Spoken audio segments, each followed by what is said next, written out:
दूसरा कैसा था कि ऐसा था कि भारत में वापस जाके कुछ करना है, और वहीं दोस्तों के साथ, बॉस के साथ, सबके साथ जो मनोमंथन बोलते हैं ना, ब्रेनस्टॉर्मिंग, वो हम ऐसे ही सब बैठ के करते थे कि भाई। तो वहाँ पे तकरीबन मेरा जो ग्रुप था 25 से 30 लोगों का, आज भी सबके कांटेक्ट में हूँ। बट सब लोग वही बोलते थे, भाई तू वापस जाके करेगा क्या। मेरा मेरे को भी अभी नहीं पता कि क्या करना है, बट जाना है वापस। सो वो जो एक 15-20 दिन का जो टाइम था, उसमें हम जहाँ 2 BHK में रहते थे, तो मेरे हॉल में सुबह में जब सब चले जाते थे तो मैं फिर बैठ के पूरे दिन सोचता था कि क्या करना है लाइफ में। क्योंकि अब ऐसा था कि ऐसा नहीं था कि आईटी की जॉब छोड़ के इधर आके वापस आईटी करना है, अदानी में जॉब ले लेंगे, रिलायंस में ले लेंगे, एसएपी कर लेंगे, ओरेकल कर लेंगे। तो वो जो टाइम था उसमें फिर मैं रोज़ बैठ के सोचता था सुबह से शाम तक एक ही काम, कि भाई जीवन में अब क्या करना है। तो फिर ऐसा ही एक दिन सब याद कर रहा था मैं, बचपन से अभी तक का जितना भी याद आया, कि भाई मैं छोटा था तब वहाँ से गिरा था, यहाँ लगा था, ऐसी मस्ती करते थे ऐसी। तो वो जो मेमोरी याद करने का जो पूरा प्रोसेस रहा मेरा, उसमें ऐसा समझिए कि लगभग 10 साल के जो मेरे वैकेशन है स्कूल के, मतलब मैं रहता बड़ौदा में था, और जो स्कूल का 2 महीने का वैकेशन होता है, तो जैसे कि हमारा आफ्टरनून का स्कूल था। सो जैसे ही पेपर ख़त्म हुआ और भावेश पोरबंदर वाली बस में बैठ गया 8 बजे, सुबह में वहाँ 5 बजे मामा ने उतार लिया, बात ख़त्म। फिर वापस से कब आना है, कल स्कूल चालू होगी तो आज मामा उधर से बिठाएगा, सुबह में पापा लेने आएंगे डेपो और सीधा स्कूल जाना है। सो ये जब ख्याल आया तो आई रियलाइज़ के यार ऐसा क्या था जो मुझे गांव में इतना जाने का मन करता था, और 2-2 महीने में गांव में रहता था। मामा के घर अच्छा लगता था, मामा अच्छी लगती थी, नानी अच्छी लगती थी, वहाँ की खाना अच्छा लगता था। तो ये सब जो जब याद किया, तब याद आया कि यार असल में वहाँ पे खेत थे, गायें थी, भैंसें थी, उस वजह से मैं जाता था। और जब मैं इन ये छोटे छोटे बच्चों जितना था ना, तब भी मैं जाके खेत में ही रहता था 5-5 6-6 दिन। फिर नानी बोलती थी, मैसेज भिजवाती थी, उसको बोलो अब घर पे नहीं आना तो वापस कभी नहीं आने देंगे। फिर मैं वापस से गाँव जाता था। तो वो जो मोमेंट आया, तब रियलाइज़ हुआ कि यार लाइफ में सही में ये करना था। और वो जो थॉट आया तभी लगा कि बहुत मज़ा आ रहा है। बस उसके बाद वो क्लियर हो गया कि करना क्या है इंडिया में वापस जाके। बट वही कि उसके बाद वही सबको कन्विंस करने वाला प्रोसेस, कि अब पापा को बोलो, मम्मी को बोलो, बीवी को बोलो। सो 20-25 दिन वही चला। यहाँ तो આપણે ગુજરાતીમાં કહે ને, માનતાયું નાખડ્યું લેવાઈ ગયું, એમ મારો દીકરો પાછો ન આવે તો સારું છે એમ। એટલે એવું બધું થયું। પણ પછી એક દી બાપાને ખબર પડી ગઈ કે હવે આ કોઈના બાપાનું નહીં માને, આ મારું નથી માનતો। એટલે બાપાએ કીધું કાંઈ વાંધો નહીં, આવતો રે એમ। બટ जैसे पापा ने बोला कि कुछ भी पता नहीं था, सेम ऐसा ही था, कुछ पता नहीं था। खाली इतना ही पता था कि गाय को 4 पैर होते, एक पूंछ, 2 सींग, एक ऐसा। तो जितना भी रिसर्च किया इनिशियली, तो समझ में आ गया कि जब तक मैं खुद जानूंगा नहीं कि गाय क्या है, गाय कैसे काम करती है, तब तक ये प्रोजेक्ट में कभी आगे नहीं बढ़ पाऊंगा। तो डिसाइड किया कि गांव चला जाता हूँ वापस से, और वहीं रहूँगा, और वहीं रह के सब कुछ सीखूँगा, उसके बाद ही मैं कुछ आगे बढ़ूँगा। सो अभी भी मुझे याद है, मई 21 को मैं पहली बार गया था, और 28 अक्टूबर को वापस आया था। मई 21 को जब गया था, मैं 82 किलो का था, फेयर टोन, गल्फ वाला, अच्छा वाला। वहाँ पे भी लोग मुझे मजदूर सब देखते थे, यार ये हमारे साथ क्यों मजदूरी कर रहा है। और सौराष्ट्र में अपने पाना वाली ज़मीन हो, पत्थरा, ये जो आप देख रहे हो ना, ऐसा सॉल नहीं होता, पत्थरीला ज़मीन होता है। सौराष्ट्र में फेब मार्च के बाद जब खेत खाली होता है ना, तो वहाँ के सारे मजदूर एक ही काम करते हैं, खेत में से जितना हो सके उतना पत्थर कम करने का काम होता है हमारा। तो वो चल रहा था, तो मामा ने ट्रायल लिया 20 दिन तक।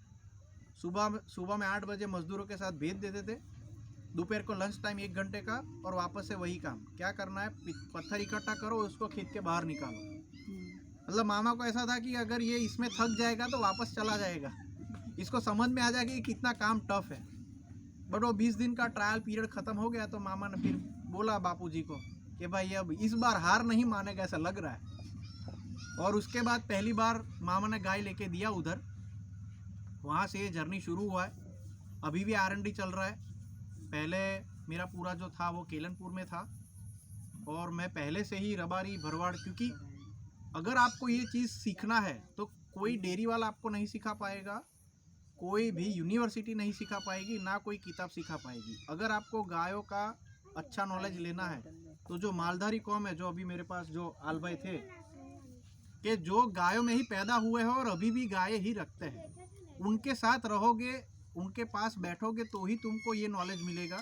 एंड आई एम ब्लेस कि मैं मेरा गुरु जिनको मानता हूँ वो रबारी है उधर पोरबंदर में, जिनके साथ मैं 6 महीना रहा। मतलब पूरा वही काम, सुबह उठ के क्या करना है, दूध दोया, ख़त्म किया, फिर वही गाय चराने निकल जाओ। किसी की गाय बीमार है तो उधर जाओ, किसी का गाय का बच्चा फंस गया है तो वो निकालने जाओ। वही काम किया 6 महीने। फिर तब जाके एक कॉन्फिडेंस लेवल गेन हुआ कि अब मैं कर सकता हूँ। फिर इधर अक्टूबर में आया और पहले शुरुआत हमने 7 गाय से किया था, और हर महीने फिर 7-7 गाय ऐड करते गए। बट उसमें भी मतलब कहीं ना कहीं ऐसा लगा कि फिर भी ये कुछ गलत ही हो रहा है, क्योंकि वही सब कपास खिलाओ, ये खिलाओ, वो खिलाओ, दूध बढ़ाने के लिए ये करो, वो करो। और जब आनंद यूनिवर्सिटी पहली बार गया तो ऐसा था कि सजीव खेती का वर्ग था, उसमें कॉटन पे हमारी बात चल रही थी। तो सर ने बोर्ड पे से जो नंबर्स लिखा था उसमें पहला नंबर इतना बड़ा चौंकाने वाला था कि गुजरात में 95% जो फार्मर है वो बीटी कॉटन का फार्मिंग करते हैं, मतलब प्योर केमिकल। अब हम क्या करते थे, वही कॉटन का जो खली बोलते हैं और जो ऑयल निकालने का जो प्रोसेस है, तो हम घरों में भी कॉटन ऑयल ही खाते हैं, और गायों के लिए जो खली बचती है वो गायों के लिए आती थी, तो हम भी पहले वही खिलाते थे। इससे ऑयल फैट कंटेंट बढ़ता है, क्योंकि लोगों को वही समझ में आता था। बट फिर डिसाइड किया कि मेरा इंटेंशन है कि अच्छी गाय का दूध लोगों तक पहुंचाना है, बट अगर मैं ये खिलाऊंगा तो अगेन मैं उनको वाइट जहर ही दे रहा हूँ। तो पहले तो वो बंद कर दिया। तब मुझे एग्जैक्ट याद नहीं है, बट अराउंड 27 लीटर के कस्टमर थे, और जैसे ही ये बंद किया तो वही, अरे भावेश भाई आपके दूध में 2 दिन से मलाई नहीं हो रही है। तो सबको बोला कि भैया ऐसा ऐसा है, और हमने अभी कॉटन खली खिलाना बंद कर दिया है, तो अभी मलाई थोड़ा कम होगा। तो तकरीबन 8-9 लोगों ने बंद कर दिया। जिनको समझ में आया कि मैंने क्यों बंद किया है, वो लोग कंटिन्यू रहे। और फिर ऐसे बहुत सारे बदलाव किए, अभी तो मेरे को भी याद नहीं है। बट स्टेप बाय स्टेप फिर धीरे धीरे मैं गौशाला के कंसेप्ट से हटा और गायों को ओपन ग्रेजिंग में लेने के लिए आने का सब तैयारी किया। और ये जो पूरा प्रोसेस था उसमें 2018 में पहली बार जब जासपुर साइड हम लोगों ने, वो जासपुर का ख्याल ऐसा आया था, वो भी मैं आपको बताऊंगा कि आप देखोगे अभी तक अगर पूरा हिस्ट्री पूरी दुनिया का, तो जो भी बड़े बड़े शहर हैं वो नदी किनारे ही बसना चालू हुए हैं, और फिर वहाँ से एक्सपांड होते गए। हमारा वडोदरा शहर गिनो तो एक तरफ नर्मदा है, विश्वामित्री और महिसागर है, तो हमारा भी कहीं ना कहीं ऐसे ही शुरुआत हुआ था। तो लगा कि भाई नदी किनारे का जो ज़मीन है उधर बहुत सारे ऐसे वैल्यूज़ होंगे ग्रास के, वहाँ पे अगर गाय चरेगी तो अच्छा रहेगा। वही ख्याल से हम जासपुर में ज़मीन ढूंढना शुरू किया। एक छोटा सा लैंड रखा, वहाँ सब देखा, और मेरा R&D मैं खुद ऐसा करता हूँ कि वहाँ पे जैसे आपने यहाँ पे ये 2 गाय देखी, और मैंने बोला कि इधर मैं बीमार गाय लेके आया था चेक करने के लिए कि ये ज़मीन का खुद का कितना पावर है, तो वो उधर से ही समझ में आता है। सो जासपुर में भी हमने पहले 2 गाय रखी बीमार, उसको कुछ नहीं खिलाया, बस वो ज़मीन पे ऐसे ही ग्रेस करती थी, और उसी से हमने उनका हेल्थ चेक किया कि भाई खाली इधर का ग्रास चरने से ये गायों का हेल्थ इतना अच्छा हो गया, तो इधर हम अगर सारे गाय लेके आएंगे धीमे धीमे तो अच्छा आएगा और मज़ा आएगा। और अराउंड 2019 बिगिनिंग तब फिर हमने स्लोली केलनपुर से सब इधर लाना चालू किया धीमे धीमे। और आज ऐसा है कि केलनपुर में मेरे पास सिर्फ 12 या 13 गाय है, बाकी सब अब इधर आ चुका है।